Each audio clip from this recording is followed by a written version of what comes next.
است در تاریخ افغانستان که افغانستان به کشورهای همسایه صادرات مواد تعمیراتی دارد. در قسمت رشد و توسعه صنعت ما شما نهایت گام مهم است.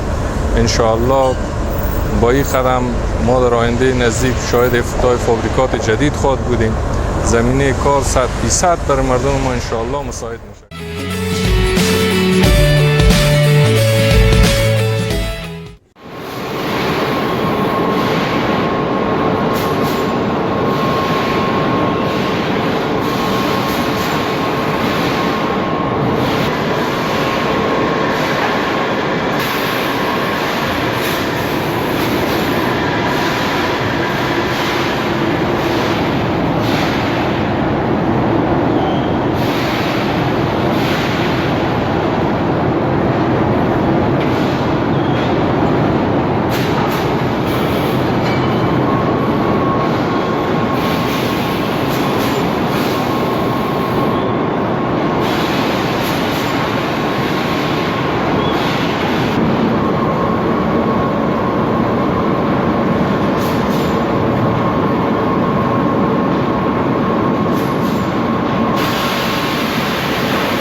اولین بار است در تاریخ افغانستان که افغانستان به کشورهای همسایه صادرات مواد تعمیراتی دارد.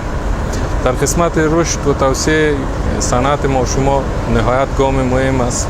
انشاءالله با این قدم ما در آینده نزدیک شاید افتتاح فابریکات جدید خواهد بودیم.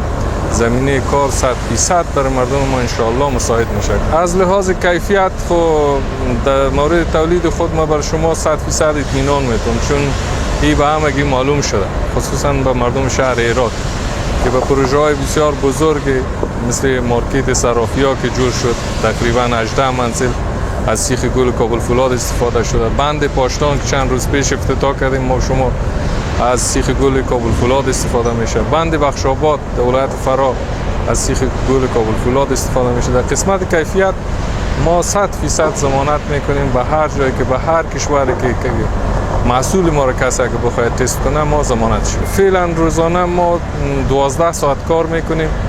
در طول 12 ساعت اگر کدام مشکل فنی چیزی رخ نده ما از 200 الی 220 تن تولید داریم و انشالله این ظرفیت در ظرف 4 ماه آینده اگر خواست خداوند بود شما شاهد افتتاحش خواهد بودیم، این ظرفیت ما ارتقا میتیم به 800 تن. کارش دو طرف فعلا کارهای ساختمانیش جریان داره. فعلا خودت کدام مشکل خاص جدی ما نداریم، صرف مشکل ما مواد خام است. مواد خام ذوباهن شما میفهمید که از اسکریپ یا انکونه ما استفاده میکنیم معمولا. بعضی وقت با کمبود مواد خام مواجه میشیم. امیدوار هستم که امارت اسلامی در قسمت توزیع یک معدن به فابریکای ذوباهن یک توجه کنن، یک معدن در خدمت از اینا قرار